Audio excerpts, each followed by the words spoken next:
예수 그리스도의 고난과 죽음을 되새기는 고난주간이 시작됐습니다. 한국교회는 신앙을 회복하고 이웃사랑을 실천하기 위한 기도에 나섰습니다. 대한예수교장로회 합동총회가 은혜로운 동행 기도운동 대장정을 1차로 마무리하는 전국 기도회를 개최했습니다. 신앙에 대한 궁금증과 질문들이 생길 때 철학적 통찰과 삶의 지혜로 도움을 얻을 수 있는 신간을 소개합니다.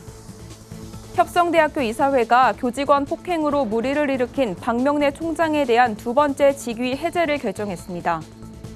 기독교 대한 하나님의 성회 전국 장로연합회가 제38차 정기총회를 개최했습니다.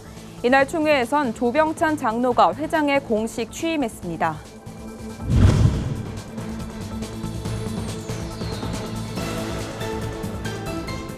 여러분 안녕하십니까? 구티비 뉴스입니다. 기독교에서는 최대 절기인 부활절 직전 40일을 사순절로 기념하고 있습니다. 말씀과 기도에 힘쓰며 그리스도의 순환과 대속의 의미를 되새기는 기간인데요.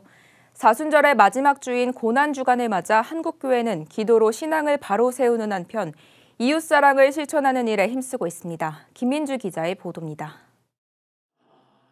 사순절을 마무리하는 고난주간이 시작됐습니다.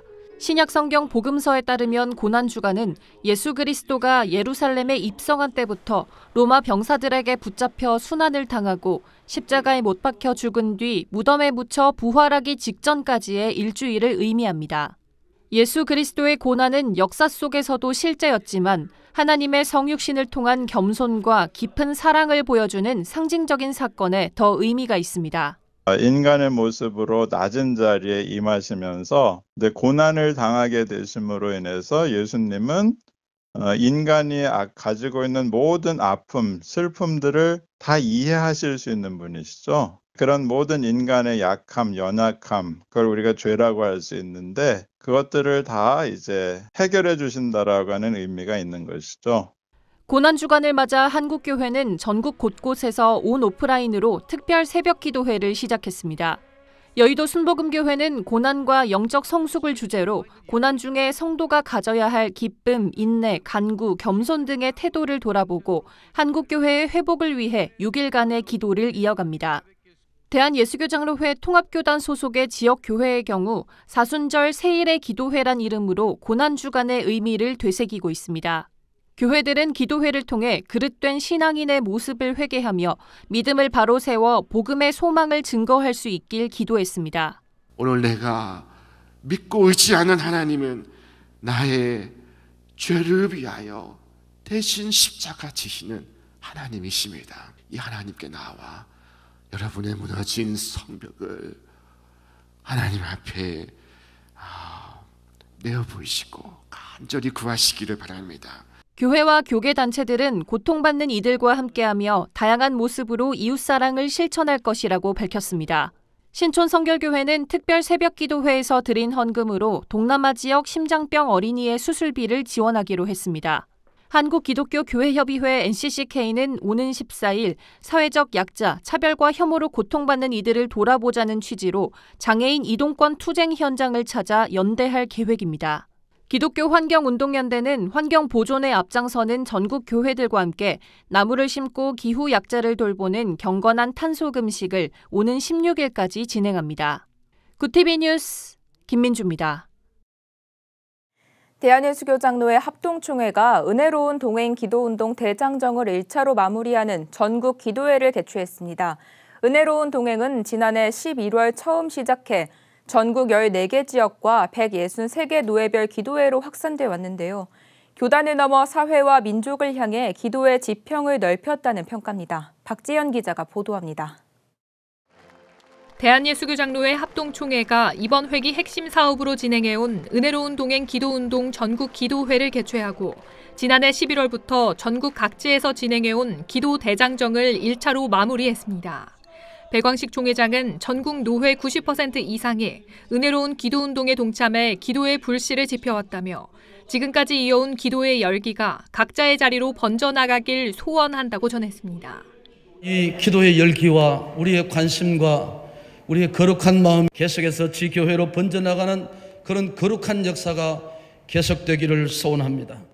은혜로운 동행 기도운동은 지난 6개월간 합심하여 기도하자는 주제 아래 전국 14개 지역 163개 노회로 확산되었습니다. 교단 내 거의 모든 노회들이 기도운동에 동참했으며 교단 산하 기관과 연합회들도 함께 기도회를 열어 교단과 나라, 민족을 위해 뜨거운 기도의 열기를 더해왔습니다. 특히 이번 기도운동은 코로나19 가운데 성공적으로 이어져 교단 내 기도운동이 정착되는 계기가 됐다는 평가를 받고 있습니다. 이날 말씀을 전한 소강성 목사는 세계 기독교 역사를 보면 부흥운동에는 먼저 죄에 대한 회개가 선행됐다면서 오늘날 우리 시대에도 다시 한번 회개운동이 일어나야 한다고 강조했습니다. 이 시대에도 우리가 기도운동과 더불어서 다시 교회를 세우고 초토화된 예배를 우리가 다시 세우기 위해서는 첫째도 회개, 둘째도 회개, 셋째도 회개로 시작해야 된다는 것입니다. 총회는 오는 5월 전국 목사 장로 기도회를 마지막으로 은혜로운 동행 기도운동에 막을 내릴 예정입니다. 또 앞으로 기도운동이 전국 교회와 성도들 사이에서 계속 이어질 수 있도록 돕기 위해 기도문을 배포하는 등 후속 조치를 마련해 나가겠다고 밝혔습니다. 굿TV 뉴스 박재현입니다. 신앙생활을 하다 보면 신앙에 대한 궁금증과 끊임없는 질문들이 생길 때가 있습니다. 그 물음들에 대한 철학적 통찰과 삶의 지혜를 담은 신간을 소개해드립니다. 정성관 기자입니다.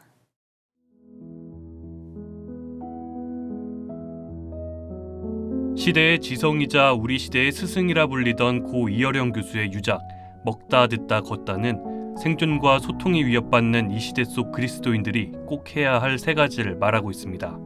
저자는 교회는 지금 무엇을 할 수 있는가라는 질문을 던지며 현재를 점검하고 미래의 방향을 되짚어보기 위해 3가지 주제, 먹다, 듣다, 걷다를 주목합니다. 세 주제는 교회와 성도가 사회 구성원으로서 성경적 역할을 하는 방식과 방향성을 짚어나갑니다.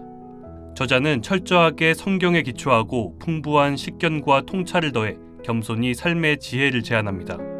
인스타그램을 통해 청년들과 활발히 소통하고 있는 서울 대방교회 조재웅 목사가 책 물음에 답하다를 발간했습니다. 고단한 현실을 살아가는 청년들이 한 번쯤 던졌을 질문들, 하지만 그 답을 찾아볼 여유조차 없던 7가지 질문에 대한 성경적 해답을 책 속에 담았습니다. 청년들이 기독교 세계관과는 거리가 먼 세상의 말이나 글 속에 답을 찾으려고 할 때 기독교는 어떤 답을 줄 수 있을지 책을 통해 설명하고 있습니다. 기독교 서적을 많이 접하지 않은 청년들도 조금 관심을 기울이면 쉽게 알 수 있는 대중문화로부터 출발해 너무 가볍지 않은 성경의 내용들로 풀어내 삶에 대해 질문하는 청년들에게 지혜로운 길잡이가 되어줄 예정입니다. 신간 철학하는 그리스도인은 신앙과 이성의 조화를 모색하는 철학 길잡이 책입니다. 책은 형 이상학과 인식론, 윤리학 등 철학의 근본 주제들을 통해 신앙과 철학의 관계를 살펴보고 독자들에겐 철학적 해답을 찾아볼 수 있도록 방향을 제시하고 있습니다. 기독교의 근원부터 성찰하게 하는 하나님의 존재, 인간의 본질, 윤리적 3등의 질문들을 통해 독자 자신만의 신앙적 관점을 단단하게 세울 수 있는 기준을 제시해 줄 것으로 기대됩니다. 굿TV 뉴스 정성광입니다. 교직원을 상대로 한 욕설과 폭행으로 논란이 됐던 기독교 대한감리회 산하 협성대학교 박명래 총장이 2번째 직위 해제를 맞았습니다. 11일 열린 협성대학교 3.1학원 이사회에서 박 총장을 제외한 참석인원 전원이 찬성하면서 박 총장은 지난해 10월 이후로 또다시 직위가 해제됐습니다. 이사회는 이날 새롭게 개정 시행된 사립학교법에 따라 교원 징계위원회를 새로 구성하는 안도 통과시켜 추후 징계위원회의 결정이 주목됩니다. 기독교 대한 하나님의 성회 전국장로연합회가 제38차 정기총회를 지난 10일 서울 여의도 순복음교회에서 개최했습니다. 앞서 예배에선 기아성총회 정동균 총회장이 선함과 악함의 결과라는 제목으로 말씀을 전했으며 이어진 총회에서 조병찬 장로의 취임이 공식적으로 발표됐습니다. 이날 이임한 임창빈 장로는 코로나로 제한된 상황에서도 회원들의 기도와 후원으로 전국 지방회 순회, 소외 이웃 전도 및 구제 봉사 활동을 펼칠 수 있었다며 새로운 회기에는 전장현 모든 회원이 온전히 쓰임받길 바란다고 말했습니다. 지난 10여 년간 교회 분립을 준비해온 분당 우리교회가 29개 교회를 분립 개척하고 성도들을 파송했습니다. 지난 10일 1만 성도 파송 예배를 드린 분당 우리교회 이찬수 담임 목사는 이번 파송 예배를 끝으로 29개의 분리 개척교회는 분당 우리교회로부터 완전히 독립되는 것이라며 어떠한 관여나 간섭도 없을 것이라고 밝혔습니다. 이에 따라 파송에 참여한 성도들은 다음 주부터 각각 파송된 교회에서 예배를 드리게 됩니다. 한편 이찬수 목사는 이번 1차 파송을 시작으로 올해 연말까지 11개의 교회를 추가로 선정해 2차 파송 운동을 진행할 예정이라고 밝혔습니다. 백성예술대학교 평생교육원이 2022년 1학기 백성예술시민아카데미를 시작합니다. 시민아카데미는 이웃과 함께하는 대학이라는 백성예대의 설립 이념을 구현하고자 마련된 교육 프로그램입니다. 백성예대 교수진들이 강사로 나서 지역사회 봉사라는 대학 존재 가치가 드러날 것으로 기대하고 있습니다. 접수는 4월 하순까지 본원 홈페이지를 통해 접수할 수 있으며 수료 시 백성예대 총장 명의의 수료증 발급과 대학 주관 각종 행사에 초대되는 특전이 주어질 예정입니다. 오늘의 이슈 포커스입니다. 재료비와 배달료 인상, 수요 회복이 맞물리면서 외식 물가가 1년 새 6.6% 올랐습니다. 1998년 4월 이후 23년 11개월 만에 가장 큰 상승폭입니다. 일상적으로 먹는 햄버거와 짜장면, 김밥을 포함해 39개 외식도사 품목의 물가가 모두 올랐는데 갈비탕이 11.7%로 상승률이 가장 높았고 죽 10.8%, 햄버거 10.4%, 짜장면이 9.1% 올랐습니다. 외식 가격은 한 번 오르면 쉽게 내리지 않는 데다가 추가 상승 요인도 적지 않다는 우려가 나오고 있습니다. 경찰이 용산 대통령 집무실 반경 100m 내 집회 시위를 금지할 전망입니다.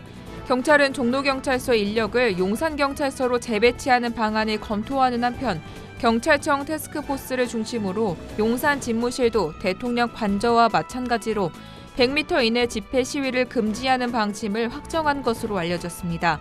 국방부 청사를 기준으로 100m 떨어진 지점은 삼각지역부터 신용산역 앞까지입니다. 보건소 선별진료소와 임시선별검사소에서 무료로 실시했던 코로나19 신속항원 검사가 11일부터 중단됩니다. 방역당국에 따르면 11일부터는 코로나 의심 증상을 느껴 검사를 받고자 할 경우 진단검사를 시행하는 동네 병의원 또는 호흡기 전담 클리닉에 가야 합니다. 병의원에서는 의사가 전문가용 키트로 검사를 해주는데 이용자는 진찰료의 30%, 의원 기준 5,000원을 부담하게 됩니다. 대통령직 인수위원회가 법적, 사회적 나이 계산법을 만 나이 기준으로 통일하는 방안을 추진하겠다고 밝혔습니다. 이용호 인수위 정무사법 행정분과 간사는 11일 법적, 사회적 나이 계산법이 통일되지 않아 국민들이 사회복지 서비스 등 행정 서비스를 받거나 각종 계약을 체결 또는 해석할 때 나이 계산에 대한 혼선, 분쟁이 지속돼 불필요한 사회 경제적 비용이 발생해왔다며 이같이 말했습니다. 그러면서 앞으로 만나이 사용에 대한 사회적 인식 전환과 공감대 형성을 위해 법령 정비 작업뿐만 아니라 캠페인도 함께 진행해 나갈 예정이라고 밝혔습니다. 이슈 포커스였습니다. 굿TV 월드와이드입니다. 볼로디미르 젤렌스키 우크라이나 대통령이 11일 오후 우리나라 국회에서 화상으로 15분간 연설했습니다. 젤렌스키 대통령은 러시아가 900곳 이상의 교육기관을 포함해 민간인 시설을 파괴하고 있다며 전쟁의 참상을 전했습니다. 또 러시아의 탱크나 배, 미사일에 맞서고 우크라이나 국민들을 살릴 군사 장비들이 대한민국에 있다며 한국의 군사적 지원을 요청했습니다. 그러면서 무기를 한국으로부터 받게 되면 일반 국민의 목숨을 살릴 수 있을 뿐만 아니라 우크라이나를 살릴 수 있는 기회가 된다며 한국이 우리를 도와달라고 호소했습니다. 연임에 도전하는 중도 성향의 에마뉴엘 마크롱 프랑스 대통령이 극우 성향의 마린 르펜 국민연합 후보와 대통령직을 두고 5년 만에 다시 맞붙게 됐습니다. 현지 시간 11일 대선 1차 투표 출구 조사 결과 에마뉴엘 마크롱 대통령이 28.5%, 마린 르펜 후보가 24.2%를 얻었습니다. 프랑스 대선은 1차 투표에서 과반 득표자가 없으면 득표율 1, 2위 후보가 결선 투표를 치르게 되는데 결선 투표는 오는 24일에 진행됩니다. 인도네시아군과 미군이 매년 여름 인도네시아 영토에서 진행하는 연합 군사 훈련을 올해는 12개 우호국이 참여한 가운데 역대 최대 규모로 실시합니다. 인도네시아군 대변인 알버트 탐부나는 인도네시아군과 미군이 매년 실시하는 연합훈련 가루다 실드가 2009년 시작된 이래 올해 8월 가장 큰 규모로 열릴 것이라고 발표했습니다. 12개국에는 영국과 캐나다, 파푸아뉴기니, 동티모르, 호주, 말레이시아, 싱가폴, 일본 등이 포함됩니다. 이를 두고 미국이 중국을 견제하기 위해 동남아시아, 남중국해 등지에서 주변국들에게 공을 들이는 것이란 해석이 나오고 있습니다.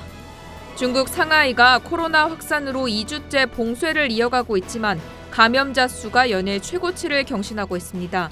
11일 중국 상하이 위생건강위원회에 따르면 전날 상하이 신규 감염자 수는 26,087명으로 기록됐습니다. 특히 상하이는 순환봉쇄에서 전면봉쇄로 방역 지침을 바꾸며 코로나 확산 저지에 애를 쓰고 있지만 증가세는 멈추지 않는 상황입니다. 또 보름 넘게 상하이가 봉쇄되면서 식료품과 생활필수품 부족으로 주민들이 어려움을 겪고 있는 것으로 알려졌습니다. 월드와이드였습니다.